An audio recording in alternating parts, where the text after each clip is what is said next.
There is a place within you that the world cannot reach unless you open the door. And most of us, at some point, have handed over the key. We let their noise become our anger. We let their ignorance become our burden. We carry words that were never meant to grow roots in us. And in doing so, we give our peace away, piece by piece. But what if you could keep your peace no matter the storm? What if you could walk through every room, every insult, every misunderstanding, and still be grounded like a mountain, unmoved? This is not just a lesson in silence. This is a guide to power. Not the kind that yells, but the kind that knows. Watch this through, and I promise, by the end, you'll no longer react, you'll rise. They walk into your life carrying things they've never named: shame, resentment, fear, hunger for validation, wounds left open for decades. But instead of tending to them, instead of healing, they project. They toss what's too heavy for them onto whoever will hold it. And often that person is you, not because you deserve it, but because you are there, because you are open, because you are strong. People only throw at you what they can't carry themselves.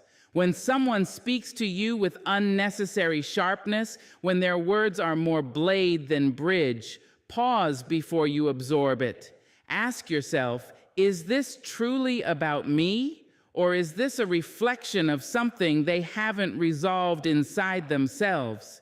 It's easier to point a finger than to look in a mirror. It's easier to offload pain than to process it. So they project the bitterness in their tone, the coldness in their silence, the sarcasm in their praise. It's the language of someone who is overwhelmed by their own inner weight. You become the container they try to pour themselves into, but you must learn not to absorb what was never meant to be yours. Their anger, likely not about you. Their judgment, rooted in their own insecurity. Their rejection, often a mirror of their own self-worth. And still, if you're not careful, you'll take it personally. You'll make their wounds your reflection. You'll twist yourself trying to earn grace from someone who hasn't even given it to themselves. You'll shrink your light, lower your voice, soften your boundaries, all in the name of avoiding the stones they're throwing. But those stones were never meant for you. They're carrying too much. And the heavier it gets, the harder they throw. Not because they hate you, sometimes quite the opposite. Sometimes they see in you the peace they've never known, the confidence they've buried, the self-love they were told they didn't deserve, and that sight unsettles them because you make it look easy, holding yourself with grace, walking without apology. So they test you. They say things they hope will crack your calm. They poke and prod, waiting for you to lose the composure they've never been able to find. Why? Because if they can pull you into their storm, then their chaos is validated. If even you, with all your strength, can be shaken, then they're not so broken after all. Don't fall for it. Their load is not yours to lift. You didn't cause it, you can't cure it. And carrying it won't save them, it will only bury you. This doesn't mean you stop being compassionate. It means you stop confusing compassion with self-sacrifice. It means you learn to say, I see your pain, but I will not become it. It means you allow people to sit in the discomfort of their own reflection without rushing to make it easier for them by dimming your truth. You will meet people who lash out instead of look within, who shame instead of share, who tear down instead of talk. It is not your job to catch every blow. It is not your responsibility to defend your worth every time someone else forgets theirs. You are not a dumping ground for unhealed emotion. Let them throw. Let them spill. Let them speak from places that don't even belong to the present moment. But you, stay grounded. Don't rise to meet the storm. Stay seated in your stillness. Because the moment you react, the moment you take their projection personally, you've handed them the power. You've told their wound it can control your peace. And you've let their story become a stain on your spirit. Choose better. Not for them, for you. Not everything thrown at you is meant to be caught. Sometimes the highest act of grace is to let it fall, to say nothing, to move forward, to refuse to carry what does not belong in your hands. It's not cold, it's not cruel, it's clarity. And clarity will always serve you better than reaction, because people will throw. But your peace is not their playground, and your soul is not their storage space. Protect it, guard it, treat it as sacred.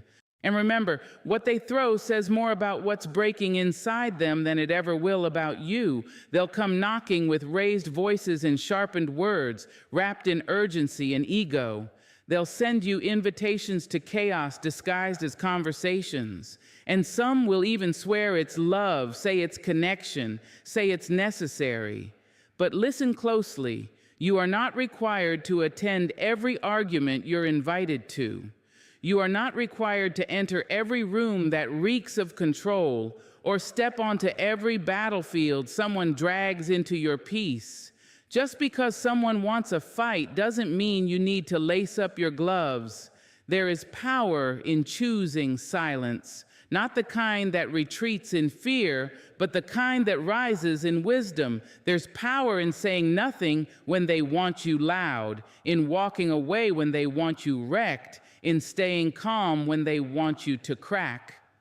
Most arguments are not about truth. They are about dominance, about distraction, about someone needing to feel like they've won something, even if all they win is your frustration. And many people don't seek understanding. They seek validation for their pain, for their opinions, for their unchecked emotions. They want an opponent, not a partner. They want a reaction, not resolution. That's the trap. They want to pull you into their storm so they don't have to sit in it alone. But your peace is not a gift you owe to anyone who refuses to find their own. There's nothing noble in exhausting yourself to make someone else feel right. There's no prize for who gets the last word. You don't get a medal for staying in rooms that strip you of your joy. You have every right to leave when the tone turns from truth to manipulation. You have every right to say, this conversation no longer serves either of us. You have every right to protect your energy like the precious thing it is, because it is. Every time you stay in a pointless argument just to prove your point, you trade peace for pride. Every time you raise your voice just to match theirs, you descend to the very level you were trying to avoid, and eventually you start to lose the most sacred part of yourself, your stillness, your clarity, your sense of who you are beyond reaction. They may call you cold for walking away. They may say you're avoiding things, accuse you of not caring. Let them talk. People who are addicted to conflict will always resent your peace. People who only know how to connect through combat will always feel abandoned when you choose silence over struggle. But choosing not to engage is not avoidance. It's mastery. It's refusing to be reduced. It's knowing that not every fire is meant to be fought. Some are meant to burn out on their own while you walk away untouched. There are people who will try to bait you every time they feel out of control. Their questions aren't questions, they're traps. Their tone isn't curious, it's combative. You owe them nothing. Not your time, not your explanation, not your calm. Especially not your calm. Because not everything deserves a reply. And not every voice that reaches you deserves your ear. It takes strength to stand up and speak, yes. But it takes a different kind of strength to remain still and centered while others spin around you. That's the kind of strength that doesn't break, doesn't bend, and doesn't get dragged into mud every time someone else forgets how to stand. If you argue with a fool, someone watching may not know the difference. If you argue with someone determined not to listen, you've already lost. You cannot teach someone to understand you by screaming louder, and no one has ever been healed by humiliation. So stop entering wars just because you're invited. Let them battle their shadows without recruiting you. Let them throw their words into an empty hallway. You are not their echo. You are not their sparring partner. You are not here to make their anger feel justified. You're here to protect your light, And sometimes the greatest proof of power isn't in what you say, it's in what you no longer feel the need to say. It's in choosing silence, not because you're weak, but because you've grown. Some battles are won by walking away, not swinging back. Some arguments are lost the moment you enter them. And some peace is preserved by simply remembering you do not need to attend every argument you're invited to. Some invitations are best left unopened. It happens so fast, a word, a tone, a glance, and suddenly your chest tightens, your pulse speeds up, and your mind begins to race. You feel it rising, the heat in your throat, the storm in your belly, the sharp edge of emotion that demands to be released. That is the moment, right there, that single breath between peace and reaction, that single second before your spirit snaps like a dry branch under weight. That is the moment you must choose to breathe. Not because breathing solves everything, not because a breath will make the problem disappear, but because it gives you back your power before you give it away. We are not taught to pause. We are taught to fire back, to defend, to retaliate, to protect our name, our pride, our space. But what if protection doesn't always look like reaction? What if true power is knowing how to hold yourself steady in the face of provocation? What if the greatest strength you could ever learn is the ability to breathe before you break? That breath, that sacred pause, is your anchor in a world that's constantly trying to pull you out of yourself. It's the space where wisdom whispers, even when emotion screams.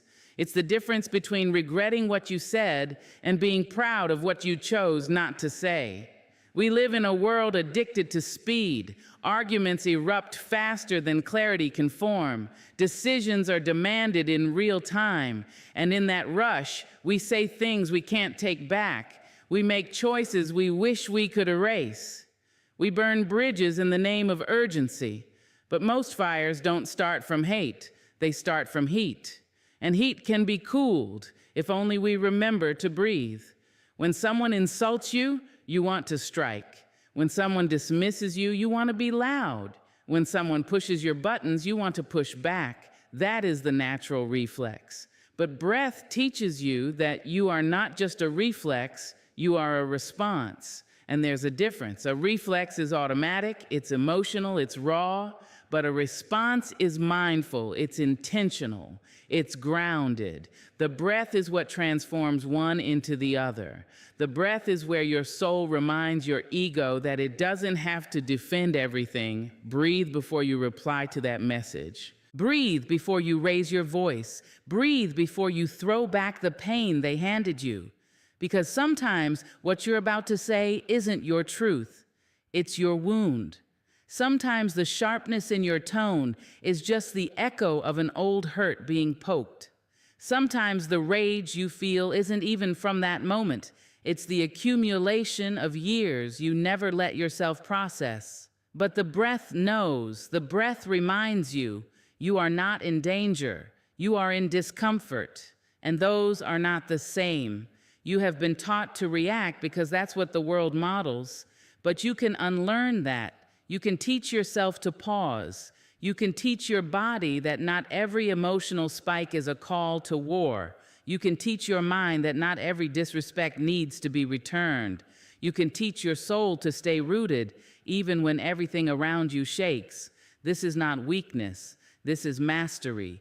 To know when to speak and when to hold. To know when to defend and when to release. To know when the cost of reaction is too high for the peace you've been trying so hard to protect. Breathe before you break, because you are not here to be shattered by life's chaos. You are here to move through it with grace, and know it won't always be easy. Sometimes you will forget, you will yell, you will respond from the fire instead of the quiet. You will wish you'd breathed instead of broken, but every breath is a new beginning. Every pause is a practice. Every moment is another chance to choose differently. So when you feel it rise, the anger, the sadness, the hurt, don't run from it. Meet it, greet it, Let it come to the surface, but don't let it spill. Breathe into it. Hold yourself the way no one else ever taught you to be held. Strong, soft, aware. Because when you can breathe through the moment that once broke you, you become unshakable. Not because you don't feel, but because you finally know how to feel without falling apart. There is a quiet kind of wisdom that lives in restraint. It is not flashy. It doesn't need to raise its voice. It doesn't stomp or scream or storm out of the room. It simply knows. It knows that not everything deserves your energy. Not every look, not every comment, not every opinion flung your way needs to be caught, dissected, or responded to, especially when the cost is your peace. Peace is not something the world will hand you wrapped in ribbons. You earn it by choice. You keep it by discipline. And the most disciplined thing you will ever do is not react when you are expected to. The world will throw bait at you daily, words meant to provoke, questions meant to challenge, moments crafted to unhinge you, and if you're not careful, you will spend your whole life flinching at shadows, proving yourself to people who already decided not to understand you, and trading your stillness for temporary victories that leave you feeling hollow. There's a difference between hearing something and having to respond to it. You may hear gossip, lies, criticisms, or projections, but just because it enters your ears doesn't mean it needs to exit your mouth. Not everything is worthy of your voice. Not every comment requires a defense. And not every person has earned a seat close enough to shake you. You don't have to be available to every energy that wants access to you. Some people speak from pain, not from truth. Some people confront not to understand, but to control. And if you react every time you're provoked, you hand them the keys to your peace willingly. You say, "Here, take it. Take my calm, take my joy, take my self-respect," just because you had the audacity to challenge me. But why? Why give them so much for so little? What if your silence was not weakness, but strength? What if your decision not to respond was actually the boldest move in the room? What if holding your peace didn't mean you lost? It meant you won a battle no one else saw. They may call you cold. They may say you're disconnected. But those who confuse peace with passivity don't know the war it takes to maintain it. They don't see the 1,000 battles you've already fought just to get to a place where you can choose peace over pettiness, where you can walk away without the need to explain, where you can hear your name twisted and still sleep soundly at night. That is not numbness. That is mastery. Reaction is easy. Reaction is automatic, but response, or the decision not to respond, that's intentional. That's maturity. That's self-possession. That's knowing who you are so deeply, no one else's version of you can shake it. Not everyone who disagrees with you deserves your clarification. Not everyone who mocks you deserves your retaliation. Not everyone who misunderstands you deserves your correction. Sometimes the most radical act of self-care is choosing not to let that message ruin your day. Choosing not to let that driver on the road steal your mood, choosing not to carry someone else's misery as your own just because they tried to dump it on your doorstep. Let them feel what they feel. Let them say what they say. You don't have to pick up what they dropped. You don't have to react to everything that is beneath your spirit. Guard your peace like the treasure it is. People will come and go with storms inside them. Don't let them set up camp in your soul. Don't let them rearrange the furniture of your mind. Let them pass, like weather, like waves, like noise you no longer need to tune into. You are not obligated to be dragged into a drama just because it's directed at you. You don't have to raise your voice to prove you're not small. You don't have to respond to disrespect with the same energy. You are allowed to choose grace, not because they deserve it, but because you do. You deserve to go to bed without rehearsing comebacks. You deserve mornings unburdened by yesterday's arguments. You deserve to live untouched by the chaos others try to hand you.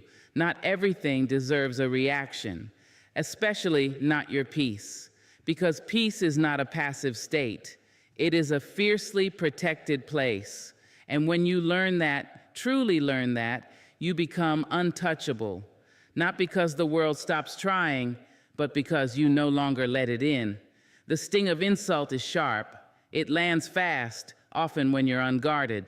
A word, a tone, a look, meant to belittle, to provoke, to cut.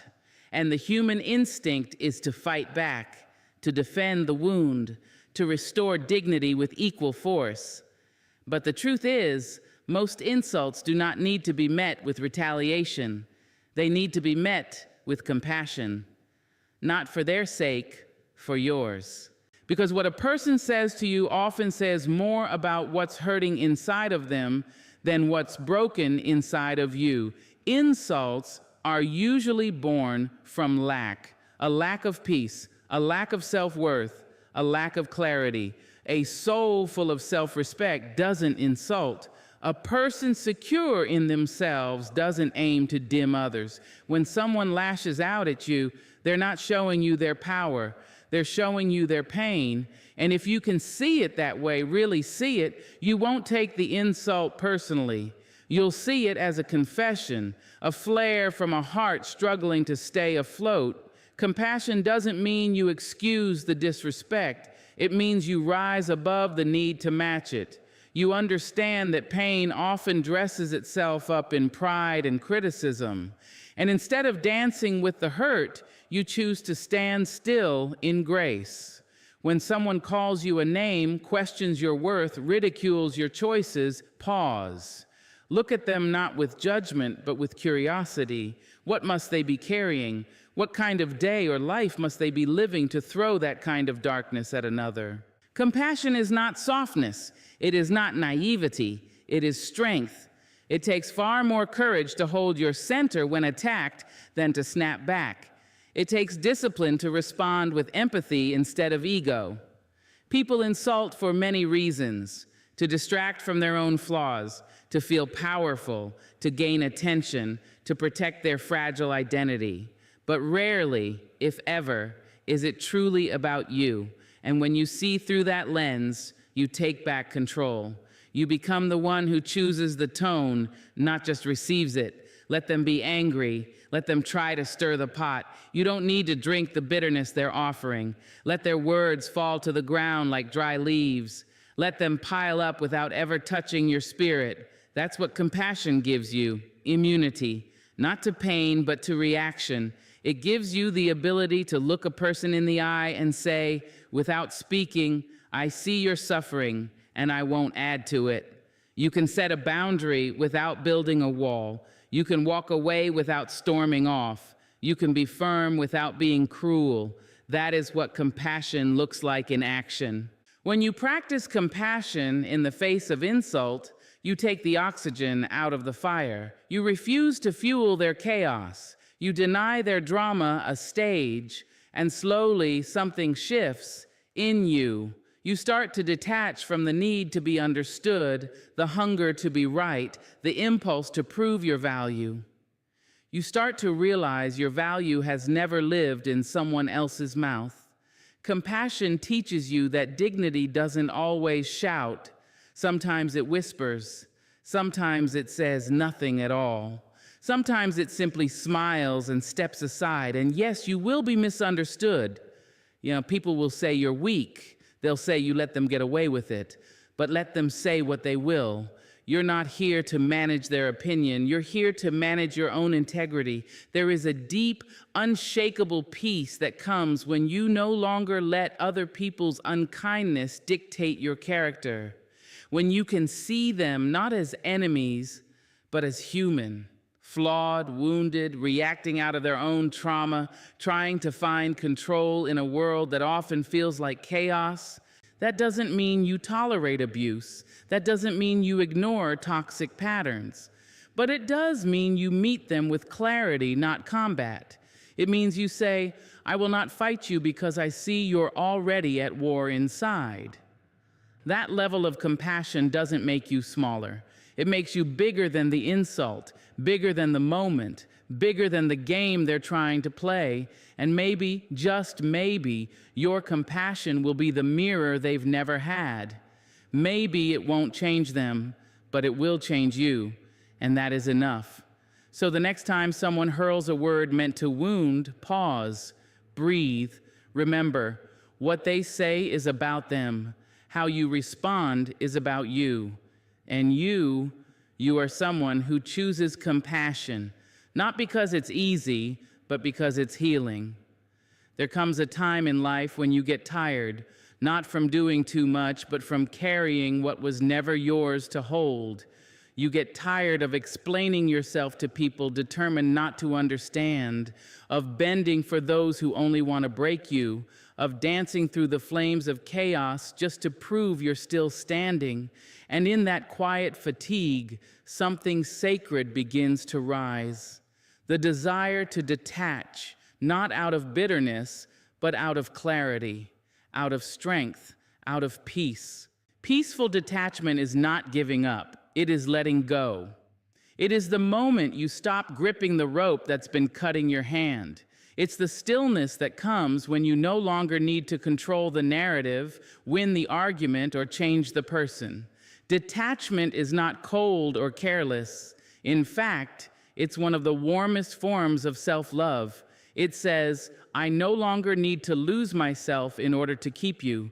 When you detach, you are not abandoning people. You are abandoning the need to be tangled in their storms. You are choosing to step out of the battlefield, not because you've lost, but because the war was never yours to begin with.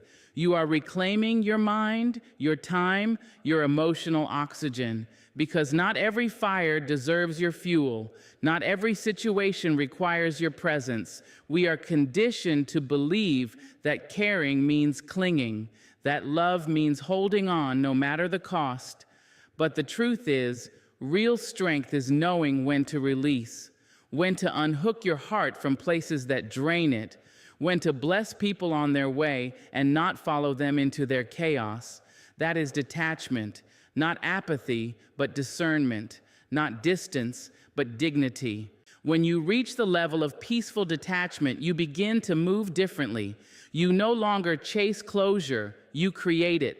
You stop rehearsing the perfect comeback in your mind. You stop checking if they've changed. You stop letting their energy rewrite your own. Instead, you stand in your stillness. You walk in your own rhythm. You protect your spirit like it's sacred, because it is. Peaceful detachment doesn't mean you don't feel. It means you feel deeply, but you choose not to let those feelings hijack your actions.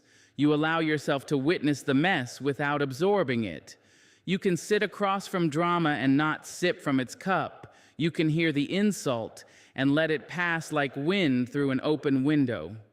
You can know your worth so intimately no outside voice can auction it off. And yes, detachment will confuse people. Those used to controlling you through guilt, manipulation, or chaos won't recognize this version of you. They'll call you cold. They'll say you've changed, and they'll be right. You have changed. You've stopped leaking your peace into every open wound around you. You've stopped bleeding for those who never offered a bandage. You've chosen serenity over survival. Peaceful detachment gives you back your power, and not the kind that dominates, but the kind that liberates.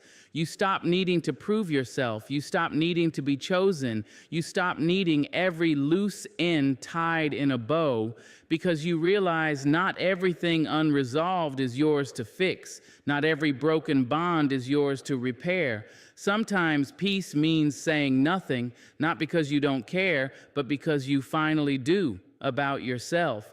It means walking away with a smile instead of staying with resentment.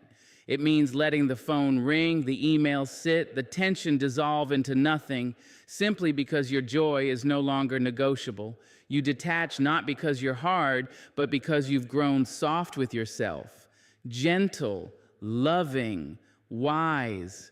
You've learned that being available to every storm leaves you soaked and shivering. You've learned that people will pull you into their fire and ask why you're burning.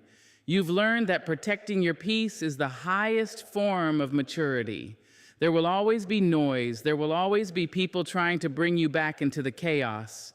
But when you've tasted real peace, when you felt what it's like to be free from the tug of war of proving, fixing, pleasing, you won't trade it for anything. You'll smile more, speak less, sit quietly in rooms that once made you anxious, watch old battles unfold around you, and feel nothing but gratitude that you're no longer in them. That's what detachment gives you, not escape, but arrival, not disconnection, but inner alignment. To detach is to say, I see it, I honor it, but I no longer make it mine. And in that release you rise, calm, rooted, unmoved. That is the highest form of power, not dominance, not defense, but peace. Let them rage, let them point, let them misunderstand, let them twist your name, mock your calm, and frown at your silence.